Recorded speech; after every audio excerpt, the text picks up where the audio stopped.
Pound rallies over $1.32 against the dollar as probe into Russian interference in the U.S. election deepens. Special counsel Robert Mueller has issued a subpoena to obtain documents and emails from the campaign, according to a report in the WSJ. Struggling outsourcer Carillion issues third profit warning in a year, shares plunge as much as 60%. Carillion said that it will breach its financial covenants. Shares were worth around 250p just 11 months ago, today just 25p. FTSE 100 nudges down into the red early on. European stocks continue rebound.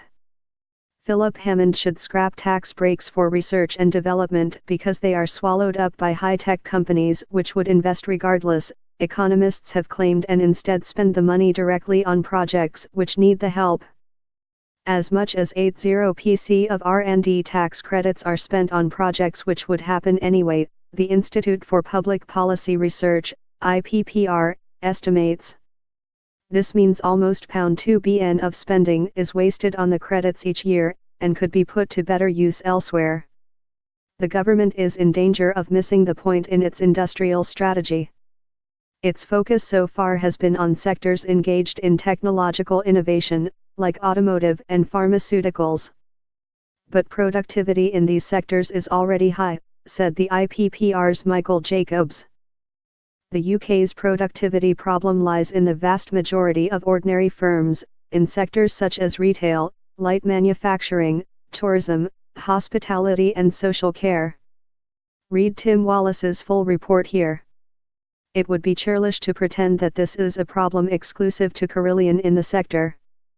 Every outsourcer I can think of off the top of my head has issued a profit warning in the last couple of years, MIDI, G4S, Capita, Serco, and the problem always seems to be the same, overstretching themselves with contracts on margins thinner than tracing paper. They are just a bit rubbish. Accendo Markets head of research Mike Van Dulken has aptly titled his note on the firm this morning, "Carry on Carillion." He raised his 2 cents on the share price reaction this morning. It's time to sound the crashing Carillion shares klaxon.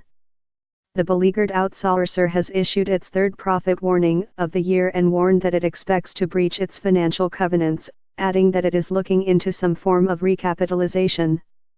Shares stooped as low as 16.5p this morning after nosediving 60%. Carillion's shares were comfortably around the 250p mark around 11 months ago, an incredible fall. It will be a penny stock before long.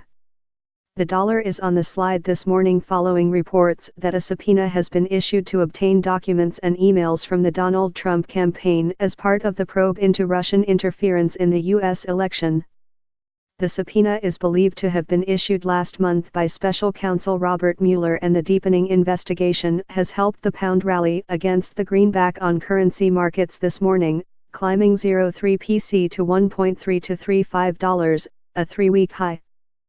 No key economic indicators are due in the UK today, with second estimates for third quarter GDP and public sector net borrowing booked in the diary next week. US housing data and Eurozone construction figures are the sole points of interest on the agenda for traders.